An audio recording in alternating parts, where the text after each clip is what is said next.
Shalom Aleichem, my friends. Again, I would like to apologize for the sound of my voice. You know, it's very cold in Jerusalem this week, and somehow I got a little cold. I apologize. This Shabbat we are going to read Parashat Miketz, which follows Parashat Vayeshev of last week. In Parashat Vayeshev we discussed the story of Yosef, the righteous, Yosef HaTzadik, who has been sold by his brothers, which by itself was a very, very, very hard question, very hard dilemma of the Jewish people. How is it possible that great brothers should sell their own brother to the Midianim, to the Socharim, to the Ishmaelim? But we already discussed this last week. We all know that the Jewish brothers had a certain opinion, which of course we don't agree with, but apparently they had the decision, they made their decision that Yosef should be away. We all know about the dream of Yosef when he came to his father Yaakov and he told him, and in front of his brothers, that he dreams that the moon and the sun and 11 stars will bow to him, which apparently meant that the days will come that all the brothers of Yosef, including his parents, will bow before him as though Yosef will become a king. Now that's a little daring kind of dream. Yaakov, his father, hollered at him. He rebuked him. What do you mean to tell me? You mean to tell me that one day we are going to prostrate before you, your mother and me, and your brothers? Which meant, by the way, that he wanted to prove to Yosef that this dream has meant nonsense. Because anyway, his mother was not alive anymore, and automatically the whole dream is a waste of time. But Yaakov knew more than that, and the Torah says, "Ve'aviv shamar et hadavar," and his father, Joseph's father, kept it in his heart because he knew there is something into that dream. The Talmud says in Masechet Brachot that it's possible for a dream to come true. Wait for it. It's possible to come true even after 22 years. Exactly like it happened with Yosef. The dream of Yosef came true when? 22 years after he said those words to his brothers and his father. What do we read in the beginning of this parasha? ויהי מקץ שנתיים ימים ופרעה חולם. 2 years have passed and then Paro started to dream. 2 years from what? Let's go back again to the story of Yosef. Yosef was sold. Finally he ended up to become a servant of Potiphar. In the house of Potiphar, one of the most important ministers of Pharaoh, right? The wife of Potiphar fell in love with Yosef, but Yosef would not even tolerate the thought. There are many, many discussions about this, but she tried very much to attract him, but he wouldn't. And finally, she took revenge on that by informing the people in charge there that he is the one who was after her, and he left. So they took him and they put him in prison.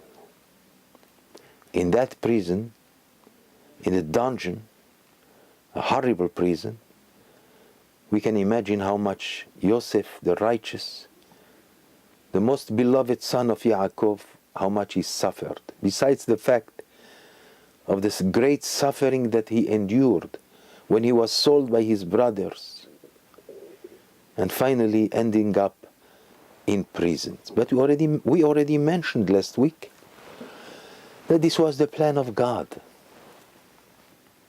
As the dream of Yosef was not just any dream, it was a prophecy. He suffered, yes, indeed. But our forefathers, all of them suffered. So Yosef also had to suffer. Now, we read about the dreams of Sarah Mashkim and Sarah Ophim, the baker of Pharaoh, as well as the one who served the cup of wine to Pharaoh. They had dreams. And incidentally, a Hebrew guy was there, Yosef of course, and he was able to interpret their dreams, each one according to the truth interpretation. What did he say to Sarah Mashkim? Well, you are going to be restored again to your position and again serve Pharaoh and bringing to him the cup of wine, which meant at the time a very high position. What about the baker? Poor baker. The interpretation of Yosef is that he is going to be taken and hanged in 3 days. Lo and behold, the interpretation of Yosef came true. Sarah Mashkim was reinstated again, and he served Paro as he used to do before. And the baker was hanged exactly in accordance with the interpretation of Yosef. The problem is, the conclusion of last week's parasha was with the verse saying, Velo zachar Sarah Mashkim et Yosef vaishkachehu. And the Sarah Mashkim forgot completely, because Yosef came to him before he left the prison. Before Sarah Mashkim left, Yosef came to him and he says, please try to remind Paro about me and get me out of here. But Sarah Mashkim, unfortunately, forgot him completely. Velo zachar Sarah Mashkim, that's according to the Pshat. There is another Pirush, there is another commentary that says that in fact, Yosef, at that time, he asked Sarah Mashkim to remind him to remember Yosef and to try to do his best to get him out of prison. But then Yosef realized that he committed a mistake. He should rely only on the Almighty God. He is the one who protects him. He is the one who will decide when to get him out. So vaishkachehu. And therefore he forgot about Sarah Mashkim. He made a mistake. It cost him 2 years, that mistake. Why? Why not? Let's leave the questions for another time. All we have to say is to believe that this is the plan of God, because exactly after 2 years that he remained in prison, besides the years that he was before that, at the end of 2 years after Sarah Mashkim left, and Paro is dreaming. 7 beautiful cows standing there, and then 7 very slim kind of cows. And then again he dreams again. And we all know the story of the dreams of Paro. Now this caused Paro tremendous unrest. The Torah tells us that he went to seek the meaning of those dreams. What does it mean? He called upon the Khartoumim. I mean, all the priests and all the people that were in charge of spiritual things in Egypt. And each one of them is giving him a different interpretation. So he said, bah, shtuyot, that's nonsense. That's when finally Sarah Mashkim remembered Yosef, and he came to Pharaoh and he said, Vesham itanu na'ar ivri eved lesar tabachim. I remember, Pharaoh, we had 2 years ago, we were in prison together with a Hebrew lad who was a slave of Sarah Tabachim, Potiphar.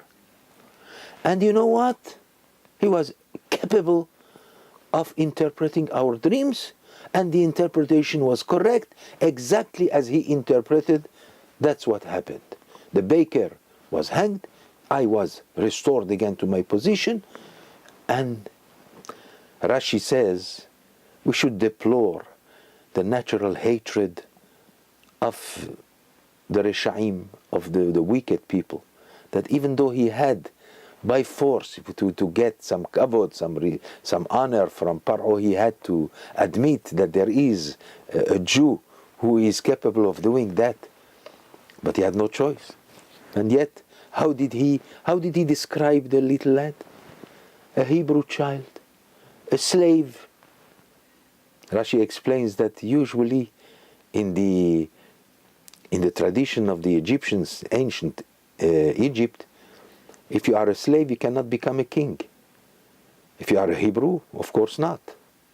So he made sure, Saramashkim made sure that he's telling Pharaoh there is a Hebrew child, a slave, which means forget about nominating him to anything, but he has capabilities. He knows how to interpret dreams. And Pharaoh says, oh yeah? Okay, bring him to me. And they brought Yosef. ויחלף שמלותיו, ויגלח ויחלף שמלותיו, ויבוא אל פרעה.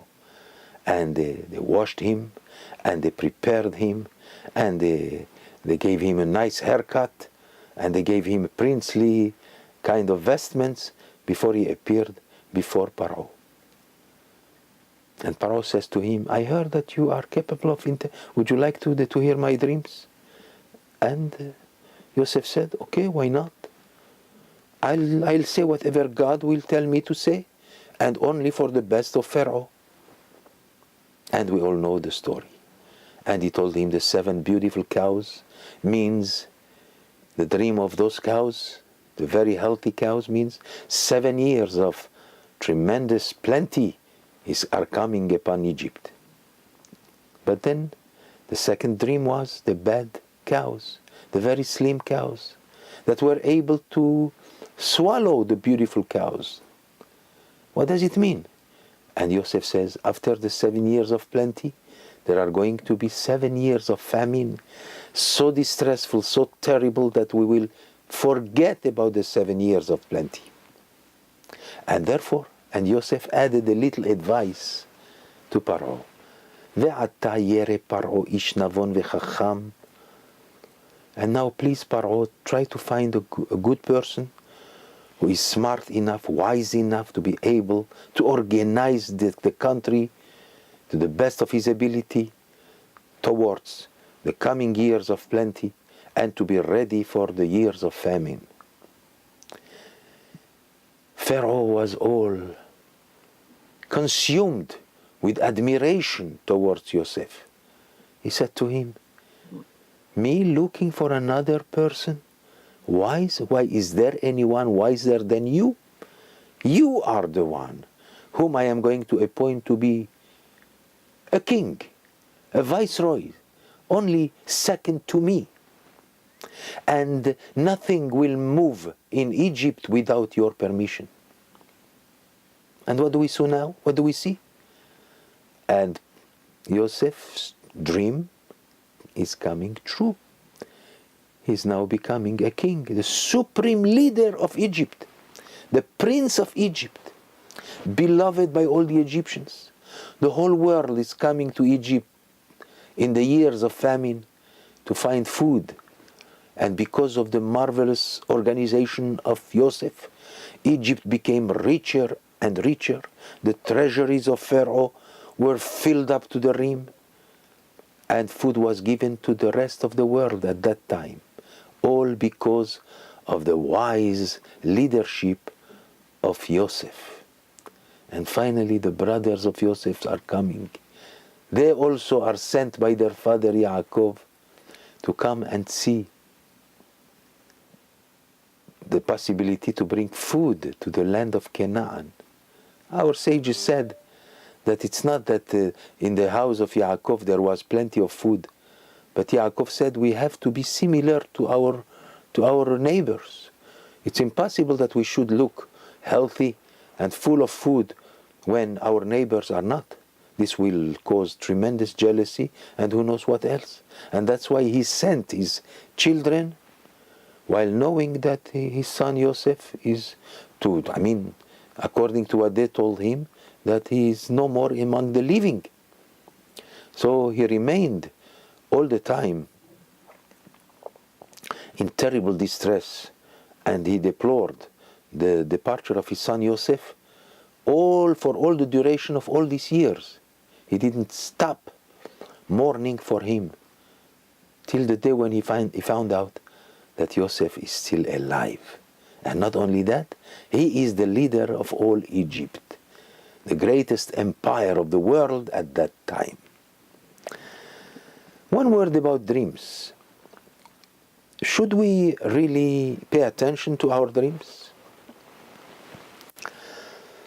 Well, our sages in the Talmud in Masechet Brachot, in the 9th chapter, Perek HaRo'eh, we have there many pages that tell us about dreams. There are those opinions that say that dreams are nonsense. V'chalomot shav yedaberun. This is a verse that says that dreams are mostly nonsense. Our sages said there is something in the dream, something that has to do with prophecy, but most of the dreams are nonsense. Therefore, the best thing to do is the following. You are worried, for example, about a dream. Let's say you dream something sad. You wake up in the morning, venafsho aguma. You feel sad. You feel anxiety over that dream. You know, in most cases we dream and we always forget what we dream. So pay no attention to that. But let's say you dream something and you wake up in the morning, you have anxiety over that. If you have anxiety, there are several ways how to take care of that. Number one, if you feel that it is ominous in some way, give some charity. If you really are extremely overtaken with sadness, that maybe you have to fast. Our sages said that even Shabbat, in which we are not allowed to fast, but if it is for a bad dream, you could fast even on Shabbat. However, you have to fast again the days after, because you did have to fast on Shabbat. By the way, today, most of the poskim say that you don't have to fast, except if you really have a premonition of something ominous about to happen. So, our sages said that fasting is the best way to take care of a bad dream. But usually we give charity, some amount of charity, and this will neutralize apparently the effects of a bad dream. There is another way. It's called hatavat chalom. Let's say you feel you have a bad dream, or you feel you have any dream, and you want to know the interpretation. You go to a sage, to a chacham, someone who is wise, and tell him your dream. And after you tell him your dream, the chacham, the wise man, should tell you the interpretation that is favorable. It has to do, the Talmud says, it has to be me'ena the chelma. It has to be having to do with the dream, but always only saying only good things about it. And you know what happens? Our sages said, Kol hachalomot holchim acharei hapeh. Whatever you interpret, this is what will happen, if it has to happen. It's according to what you say with your mouth, the interpretation that comes out of your mouth, that's how it will be. If you say bad, it might happen bad. If you say good, it will be good. So therefore, what do? We say hatavat chalom. We come to three people, one of them should be a little wiser than the others, and you tell them, here is my dream, and they will tell you, chelma tavachazai, chelma tevachazai. You have, that's a good dream, that's a good dream, that's a good dream. The Talmud in Masechet Brachot brings many stories regarding a certain fellow who was professional in dream interpretation. His name was Bar Hedia. And somehow Abaye and Rava, the great luminaries of their generation of Torah, they came to him because they had the same dream. Abaye and Rava had the same dream. They dreamt about a pasuk, a verse from the Torah that apparently was quite alarming. Like, for example, it says, "Shorcha tavuach le'einecha ve'lo tochal mimenu." Your ox will be slaughtered before you, and you cannot eat from it. So they were restless about it, and they heard about Bar Hedia, who is professional in interpretation, and they went to him. Of course, they were luminaries, Talmudists of the first order. They were geniuses. But when it comes to dream, they don't want to take any chance. Let's go to this famous guy. Maybe let's hear what he is going to tell us. There's only one problem, the Talmud tells us. This fellow Bar Hedia liked money. Abaye paid him for the interpretation. And that's why Bar Hedia gave him a good interpretation. And it happened as interpreted. Rava made a mistake. He went to seek the interpretation of the dream, but he didn't pay Bar Hedia. So Bar Hedia gave him a bad interpretation. And lo and behold, both interpretations happened. The story goes on in the Talmud. The reason why I brought this is so that we should know that whenever you feel it's a bad dream, the best way is to eliminate the effect of that dream by going to three people. Please, can you please give me the positive interpretation of the dream? That's it. And that's what we all do usually. And that's all what I can tell you in this short time that we have about Parashat Miketz. There are more. It has to, by the way, Parashat Miketz has to do with Chanukah. And there is one very nice thing to know. You know, the Parashat of Miketz has 2,025 verses. Now, we have 8 days of Chanukah, right? Well, you know, in Hebrew, a candle is known as ner. Ner, nun, resh. Nun is, the numerical value of nun is 50. Resh, 200. That's the ner candle, its numerical value is 250. Now go and multiply this by 8, like 8 days of Chanukah and candles. And then you have 2,000. That's 2,000 candles. What about 25? We have 25. We have 2,025 verses in the Parashat of Miketz. Well, don't forget that we start the celebration of Chanukah on the 25th of Kislev, the month of Kislev. So the 25th is 25 plus 2,000, as it is with the numerical value of Ner, the candle, multiplied by 8, and then you have a nice remembrance of Chanukah during the Parasha of Miketz, which always happens during the days of Chanukah. Chanukah Sameach and Shabbat Shalom, my friends.